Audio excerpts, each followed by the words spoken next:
Hello everyone, welcome to Soul Talk. I am your host, Alena Chapman. It is all about the angel and the instigator. Yes. I love this show because it's fun, we laugh a lot, but really, it really does come down to what do we choose, right? Right. And it's so funny because a moment in time, one little decision in how we respond to something changes the course to our lives. Oh yeah, the ripple effect. The ripple effect. And other people's lives. It's like that Robert Frost, Yes. Two roads diverge. Yes. Every second, two roads diverge in our lives. That's what that poem's all about. It's not about standing in the woods all the time. It's about your life choices. Right. And you're altering your destiny by whether you act like an instigator. If I do something vengeful to, say, somebody who just broke up with me, then I have set a course, right? I have set a course for that kind of him reacting, me reacting, more fighting here, friends getting involved, right. more drama. Yeah, drama, lawsuit, more drama, right? I just chose that with one action. Or if I chose to say, you know what, let's just let bygones be bygones. I'm very angry about A, B, and C. You're angry about that. This is just not going to work. Let's try to just let go, maybe come back as friends at some point. Yeah. Something, and there's no drama. You chose a road where you can start letting go, free yourself. You chose a higher road. You chose more of the so-called angel, right? And all of a sudden, you find another person who's perfect for you. You start living this flow, drama flow. Isn't that amazing? When you really think of it, isn't that just... Yeah, absolutely. It's just, people don't think that. Mm-mm. And we get caught up in our reactions, and we're constantly creating these roads of hardship and sorrow and suffering. Really sucks. Not all the time. But sometimes. Sometimes self-satisfaction. Yes. Sometimes getting even feels good. Yeah, sometimes even there are those. Just don't do it in a reactionary. Do it in a response way. Just try to be legal about it. That's why we're doing this, guys, because we are instigators and we're also angels. I'm reading a really good book. What is it? You're surprised. I wasn't going to talk about this. It's Paula. He wrote The Alchemist. I think you pronounce it Chaley. I don't know. Well, anyway, it's The Devil and Miss Prynne. Now, I read it because it deals with that ancient philosophy in a cool story. He's fantastic, by the way, about is the world good or evil? Yeah. I think it could be both, honestly. It could be. You'll have to tell me how it ends. I will. But it's having this one man who has got really rich and doing things not in a nice way, wants to know if he's all right doing that, living that path of just destruction in his wake, but he makes millions, or is he damned because the world is good. And so he sets up a scenario with this small town and to see if they will bite the bait and go do evil things. And if they do, he's justified. If they don't, he's damned. Oh, that's cool. It's really interesting. What are people's deep down ways of being on this earth? And that's what it comes down to, and that's what he's trying to explore. I think it's mostly instigator stuff. You do? Yeah. And I see it as, well, I don't know. I've always seen or felt God, or what people call God. I've always felt that universe, even when I was little. So I can't say now sometimes I did things, I stole a candy bar when I was 5, and I know that doesn't sound bad, but it was, it's all about perspective. Because, it's perspective. If you're poor and you're struggling, you have no money, and you have to feed your kids. Yes. Are you going to steal? Yes, you better. You are. You get that loaf of bread. So it's like, okay, is it morally wrong? Sure. No. But also, Is it like, really? Is I it mean, not to morally me. wrong? That's what I'm saying. Is it morally wrong to let your child suffer and die? Right. What, seriously, think about this. Be good and bad. You know what I mean? Yeah. And it's all about the perspective and situation that you're in. I do think, I think you got a good point there. You have to weigh your morality. Yeah. You have to weigh your morality. And the whole Les Miserables is about that man who stole bread and ended up in a horrible prison, right? But then when he got out, he just made wonder for everything, for the community and everything else. But he never thought he did wrong. He never thought he went against the law. Every day we have the societies, what they say is right and wrong. But really, in this world, we have to weigh. That's why it's so important for us to respond and not react. Right. To weigh in our minds what is right for us. What is going to, and the world around us. And am I bringing goodness into the world in some way? Am I teaching a lesson in some way? Am I helping someone in some way? So our first letter comes from not a name, Triggered and Trying is what they Good. put. Good. So, dear Alena, I recently started dating someone new and things were going well until they did something small that upset me. It wasn't anything super major, but I felt this overwhelming sense of rejection, like I wasn't good enough. Yeah. Instead of talking about it, I shut down and pulled away. Later, I realized my reaction had nothing to do with them and everything to do with a deep-seated fear from my past, maybe even from my childhood. I've heard that moments like this are our inner child calling out for love and attention, but I don't know how to respond in the moment. When emotions from my past come up in my relationship, how can I recognize them for what they are and what steps we can take to soothe the inner child rather than let it dictate my actions? It brings up a lot of things, though. I mean, the inner child, yes, there are past experiences that don't move the camera, darling, my little dog. There are things that she's talking about, things that will trigger you, that will bring back that childhood memory, or what the parents did, or what happened. And sometimes socially. you don't even know it. No, and sometimes you don't even know it. And that's where I come in, or somebody like me.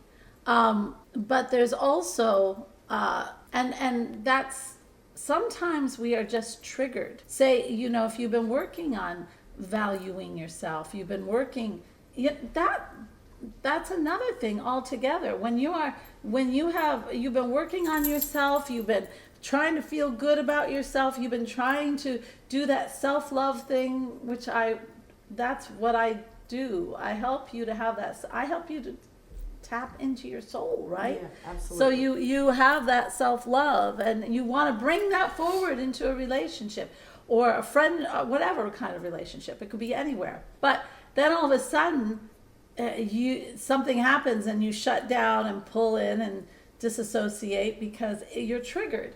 Now, sometimes that's because it also bucks up against what you're trying to do with yourself. It's not always the inner child. Sometimes sometimes you've been working so hard with yourself and somebody comes in and just destroys it. Yeah, pretty much. And that is a boundary thing.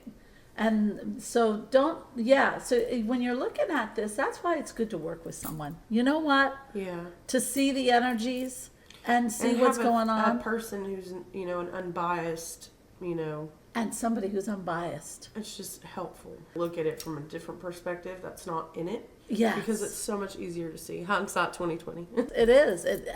And when let's just say it is an inner child thing. Something that here you go, it sounds like your dad talking to you, or it sounds like something, a teacher talking to you at one point that just made you pull back and just shut down inside, whatever the trigger is. If that's the case, there is a way to deal with the inner child. I have a process, and I know that I do it a little bit differently. I don't let you go into the drama of it, because you don't need to live that over and over and over, right? But I do help you to go down and talk to that child. It's a week-long process, actually, that you go down and you because that poor child, it's funny when you heal that child that went through the experience the first time, the second time, you will not feel. So you won't have the same reaction. And when you can like pinpoint certain things that possibly trigger you, it's a lot easier to deal with, because you'll be like, okay, I'm feeling this way because it's activating my inner child. You know I mean? You get so that you actually like, really okay. know. Yeah. So then you can kind of handle it. And you kind of know because a memory will come back. Yeah. You'll feel like, oh my God, that's when my dad told me this, or my mom told me this. Or just this sense of dread. Yeah. That wonderful sense of dread. It is. Inner child work is, you know why it works so well is because it's a memory of the soul. And so when it's a memory of the soul, it's still there. You didn't know that, huh? And a lot of us had a hard time, being Growing children. Up? Yeah, I mean. Oh God, yes. Everybody has their own experience, but something we're learning is like, before it wasn't too much of gentle parenting. It was more so abuse, and I don't care who disagrees with me. That is what it is. Yeah. So I think if we're kinder to ourselves and take more time for ourselves to learn things about us, we can treat our own self like a child and kind of get it out of that, negative all the time. Yeah. And I think that helps a lot. You're starting to sound like an angel. She's crazy. I'm not an angel. That's what we have I have a meetup group, and of course Melinda helps me with it. And it's called, it's the Phoenix Rising, right? And it's these women. And the one thing we talked about in that group was loving ourselves. Yeah. And starting to, and really loving who we are and being okay with our own company. What does that mean? Loving ourselves, loving who we are, loving our creative ideas, respecting the time we need to be ourselves, not backing down when we have opinions or we have states of being that we want to be in, shining our light, even if nobody else likes or understands what you like, it doesn't matter. Right. And just being really happy with who you are in every way. And we're not raised to do that because it's supposed to be, what is it? You're not supposed to love yourself totally. Because you're a sinner, or you're this, or you're inadequate. Or they consider it selfish. Or selfish, or how, my gosh, don't you think you're high and mighty? That was one thing. Well, why don't you? Why don't you think you're high and mighty? And it's not, don't try to put it in conceit. It really is, I value who I am. And I know I am this incredible soul that is walking this earth to experience things. Yeah. And I am beautiful as that soul. I'm beautiful as a person. I'm beautiful with the experiences I bring into my life and the happiness I create around my life. And we're always our worst critic. So we talked a lot, last week on the podcast about, not being so hard on yourself. But I feel like that needs to be really drilled into our minds because we're so hard on ourselves. And we would never do that. Like, I would never treat myself, I would treat you better than I would treat myself. Right. I would never think of you in any kind of negative light or whatever. But for whatever reason, I do that to me. It's like, why? Yeah, that's the instigator. That's a big one. Why? Now, there's two things you can try, if you like. One of them we talked about, and that is treating yourself like the little girl, like the daughter. And saying, would I talk to my daughter that way? Why am I talking to myself? That's one. Okay. But the other one, oh God, I got to remember what I was going to say. Darn it, I hate it when I do that. The other thing is when you're not treating yourself well. Right. Just pause. Instead of, this is another thing, don't react harsh on yourself either, right? So stop and say, wait a minute, why am I doing that? Right. Why am I doing that? oh my gosh, that was my 3rd grade teacher. Yeah. Right? And when you're like, you asked about, how to work on accepting it and not, just being angry or shutting down. Like, think of it like, yourself as a child. Would I be angry at a child for telling me or getting upset about something like this? They can't regulate their emotions well all the time. That's something you have to learn. So it's obvious that we haven't learned that completely Right. when we're getting triggered. You know what I mean? When we're getting triggered, we do have to stop and say, where's it coming from? If it's an Yes. inner child thing, yes. But if it is something that's setting a boundary, because let's face it, there are people that, in all their wonderfulness, want to have you be a certain way to make their control. life easier. It's a Control. type of control. And a lot of people, I've seen that happen over and over and over. And you can feel that, and it always comes from insecurity Yes, on their yes. part, always. So you might be so self-involved, starting to get yourself into a good place spiritually, and all of a sudden this person triggers you, but it's not a trigger from the past, it's a trigger for everything that you've been working on. And if it's that, then that's a red flag. That means that person is not valuing your self-identity, your independence, your strength, your understanding, and your world, your whole freaking world. They want that world to be also theirs, and so they have to control your world to be in that world. And that is a red flag, hon. You might have been triggered because that person is insecure and you have strength. And that is one thing we never look at Right. in this whole, because we don't make money off of it, right? Nobody wants to, they all say, oh, we got to go back to that inner child. It could be the inner child. But right now we have so many ascending, so many. And you have, we've got 2 things going on in the world in so many ways. We've got those that are truly ascending so much and fast, which bravo, that is going to bring that 8th door open, right? And we are going to be able to walk through and have love. I mean, just this incredible love with each other. But then all of a sudden we have this other side of people that do not want to. They don't want change. They don't want growth. They don't want anything other than they don't what affects believe them. in what we see. Right. They don't. They just don't.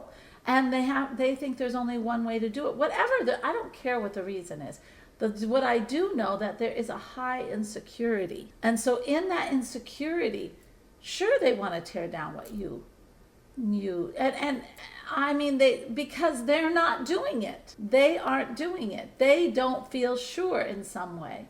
And so they're tearing down your feeling sure in yourself. Does that make sense? Mm-hmm. And if that's the case, well, like my mother used to say, Alena, that's a red flag. You are supposed to watch that and go the other way. Yeah, exactly. She did come out with some wingdingers sometimes. She was right. She was right. All right. So, so did we answer that question? I think we So, did. Triggered and Trying. If you need anything else, please reach out. Yeah. Oh, gosh. If Inner child work is very... it's much faster if you work with someone than it is with yourself, because it can get tedious. It really can. And when you work with I like to help you do it, and I want to get you on the other side. Yeah. I do. Everyone needs an accountability partner, remember? Yeah. And also, inner child, if you don't do it right, you can get lost in the freaking trauma a lot. Absolutely. And you feel like crap for 2 or 3 weeks. Yeah. That's not the way to do it. If anybody does that to you, run. But if you're interested in inner child, it's very shamanic too, because you're talking to part of the soul, and I do this all the time. Yeah, DM me, PM me. DM, PM, private message, direct message, whichever way. Yeah, write down on this video, I'm interested. You can just do that. Or if you have questions, guys, put them on the video. and you can put a false name or something. Yeah, I you get don't that. have to use your real name. No, You can we get that. Be anonymous all you Or want. on this podcast, do the same thing. Yes, I have cats also, and that's Charlotte. Charlotte, you can say hello, baby girl. Anyway, all right. Dear Alena, I've always admired people who have confidence to travel alone, go to restaurants by themselves, or even see a movie solo. But for some reason, I feel self-conscious doing things alone. Why do so many of us struggle with this, and how can learning to enjoy our own company help us grow and feel more secure in ourselves? Best, Alicia. It's what I struggle with, honestly. Do you? Oh, yeah. I mean, I love, like, sometimes I'm like, ooh, I would love to have that to eat today. And then I'm like, but I don't want to go there by myself, so I won't. Really? So Go. silly and trivial. It's something I'm actually, like, working on this year. Bring a really good book or something Yeah. to sit and read or whatever, or draw something. Well, you know me, I'm a phone gal. Okay, get on. Oh, that's right. We've got the phone now. There should be no problem. But I'll tell you, I've not had that. I mean, I love. No, you haven't. Well, no, it's not like I'm this. But I love being by myself. Yeah, I mean, you're embraced in I'm independence and how secure you are. Yeah, it actually emulates, and I can see it, and I'm sure a lot of other people can too. And I could see you going in somewhere by yourself and being confident and not worrying about anybody else. No.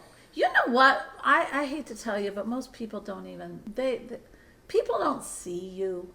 They're so in their own circle of anxiety and stuff when they're walking in. They got 50,000 things. Well, I'll sit in like a coffee house, and when I'm sitting there, I'll watch people come in. They don't even notice their surroundings. Yeah. They don't see anything. They are in a bubble. And we're all worried about how they're going to perceive us. They don't perceive anything. Right. And really, it's kind of sad, but that's how a lot of people live. Yeah. I'd love to tell you a good example of this that I learned last year. In April, me and a girl that I had worked with at the funeral home, we went to the beach for a mom trip. And it was great. And I had taken 2 bathing suits. I had taken a 1-piece and a 2-piece that I had recently got. I'm not one to wear a 2-piece in public. But I was like, it's the beach. It's hot, I really wanted to try it. I like this suit I got. It fit well. And I guess the first day, of course, I wore my 1-piece. And the second day, I thought, I'm going to challenge myself. And I'm going to wear my 2-piece. And I'm not going to take anything else. That way I couldn't cover or hide. It was kind of like a weird exercise for me. Yeah. And I had never felt more liberated. Like, I was like, I don't know what I was worried about all this time. These people don't care about me. No. And if they did, I don't give a shit. Like, yeah. What are they going to tell me that I don't know? Am I scared that everybody's going to see that my body is different? Like, what am I so worried about? Exactly. And then after I did it, I was just like, I can't believe I did that. I'll wear 2 pieces anywhere. So it's very like, it seems like one of those things that's like super scary, and you're like, should I do this? Are people going to think I'm weird? Are they going to think I'm stupid? Who cares? Yeah. Who cares what they think? They have no effect on your life whatsoever. Yeah. Yeah. All that matters is what you think. It is. And it's what you want. I've gone to movies by myself. You know what? And that was freeing, because I tend to always want the other person to enjoy it, because usually I'm the one suggesting the movie. And so I want them to enjoy it. It is so nice to just go by myself and not worry about that other person and if they liked it or not. Because I might have loved it and they might have hated it. And that kind of dampens my experience. Yeah. I love to go, when I wrote my book, I sat in a coffee shop by myself, writing and journaling. I love that busyness around me. I never really thought, and going out to dinner by myself, have I done that? Yes. Now, will I go to I haven't really gone to like a really classy place, well, maybe I have. And sat and had dinner. Yes, she has. Yeah. What does it take? I think that it really does know. I just know that people don't care. And why can't we? Most of us are alone in this world. And why are we keeping ourselves from experiencing things? Go on a trip by yourself. It is so much fun to go on a trip by yourself because you meet incredible people. And you. Yeah, and you feel good. Yeah, it'll build your own self-esteem greatly. It's like you've got to do the baby steps. Yes. And the more you do, say, I did this, like you did with the baby. Yeah. I did this. And you'll see that all of the terrible monsters in your head will start to disappear. But on top of that, I have made friends all over this world because of my traveling to different places. And getting out of your comfort zone. Oh my gosh. And stop thinking everybody's thinking about you. Yeah.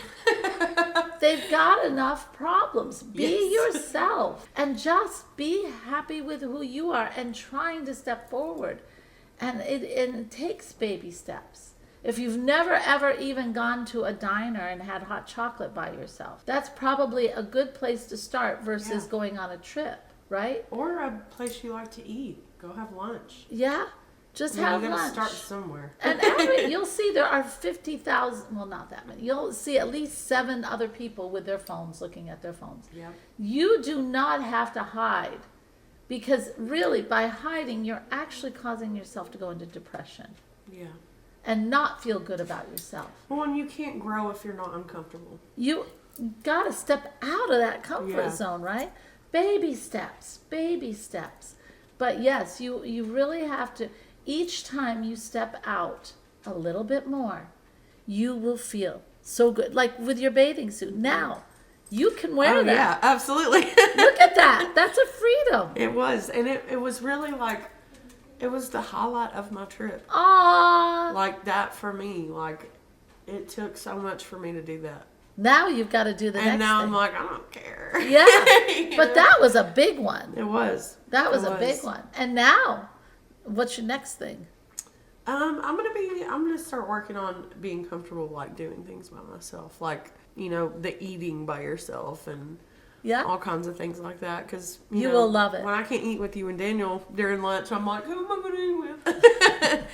And like maybe I'll just start eating by myself and you know doing the things that I like. There's to nothing do wrong and want with to that. do. Yeah. And you know, being a mom, it's hard to get away from that mom guilt. Like, you know, should I buy this decent lunch for myself? Am I being selfish? But that's another part of your work. You know, you have to do stuff that's uncomfortable, Yes. and it helps. Well, not only that, but it's really funny. If you do not treat yourself like for that we don't understand how powerful we are as parents. Right. If I'm going to say, "Oh, that is too nice for me to have and that's way too expensive. I'm not going to get that meal or whatever." It's really funny in some way you will teach your daughter the same thing. Right. And that's the last thing. But if I have that wonder, if I treat myself, if I go out, I don't always treat myself with the food, but if I'm thinking to myself, I want to have a really, nobody's there and I want to go and have fun. I've done that. I've gone out and I've gone to the place where they had something that I really wanted to try, and I brought a book, or before my phone became everything, but I still love books. I would bring a book, or I would bring something to write, or I would talk to somebody on the phone. I mean, I do something when I'm out. I love to people watch, but I would have that meal, have a glass of wine, and just enjoy me. Yeah. And I'm pretty okay to enjoy, and I can breathe, and I can just exist in this incredible, nice place. There's nothing wrong with that. I don't have to be entertained by anybody else. Right. That's one thing you have to understand for yourself. And I think that kids who grew up as like only children probably have an easier time with that. Yeah. Because they're so used to, you know, entertaining themselves. Daniel, for example, he's Yeah. super good at being alone. He loves his alone time. He's very introverted in that way. But he also likes people, and he's also an extrovert in some ways. Right. But he's always been more comfortable with that. And I grew up with siblings, and he didn't. Yeah. So it's kind of been like this, you know, he had this different kind of confidence and security within himself because he didn't have He had to to fend for rely himself. exactly on Yeah. other people for entertainment purposes. And I always, I had siblings, but I was on my own pretty much. And I had friends and everything, but most of the time it was me walking into that new group of friends. It was Right. me walking, finding my way home on some excursion I went on. It was me setting up whatever.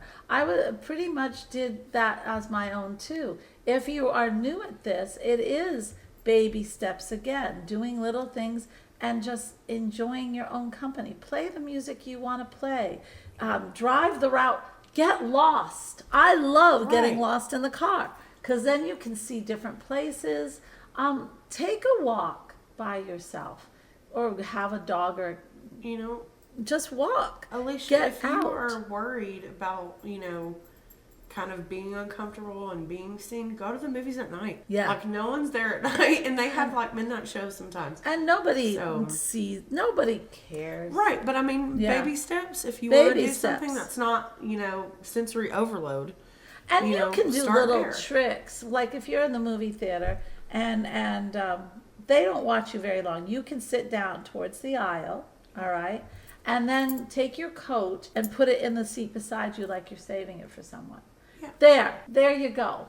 And then enjoy your popcorn in the movie. Yes. You've taken care. And everyone thinks somebody's coming. If that's a baby step. The next time, don't have the coat. Right. Right? Absolutely. Baby steps. That's Or what I go mean. to the movie during the day. Yeah. Kind of, Yeah. I don't want to say bargain with yourself, but give yourself grace to allow yourself to be uncomfortable and do different things. You have to understand that there's going to be a level of uncomfortableness. Yeah. But you know what? It's in that uncomfortableness that you gain the freedom. Yes, that's exactly how it felt for me. Yeah.